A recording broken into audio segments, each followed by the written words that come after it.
निखिल ओडिशा ठिकादार महासंघर 10 दफा दाबी को लेकिन आईन मंत्री पत्र देले।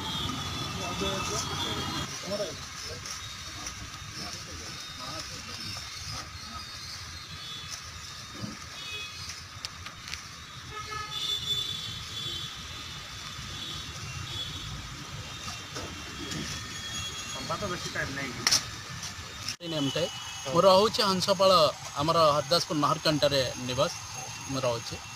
निखिल ओडिशा ठिकादार महासंघ आज नुह विगत 15 वर्ष धरी राजरास्ता को ओह्ल आसीचे।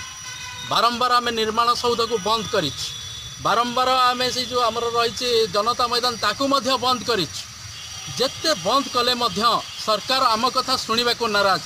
10 दफा दाबी आम जो बारंबार कही आसु 10 दफा दाबी यहाँ निखिल ओडिशा ठिकादार महासंघ सर कौन कह आज आईन मंत्री घर को आस गोटे दाबी पत्र कौन रही? देखो आपण मैंने बोधे जानी 2019 मसीह ओडिशार प्राय 12,000 ରୁ 15,000 ठिकादार आसी राजरास्ता पहुँची एवं जहाँ फल नवीन गोटे मुहूर्त कहीदे हाँ आम दाबी गोटे दाबी पूरण करदे आउ सब कहले आम 7 दिन भितर पूरण कर।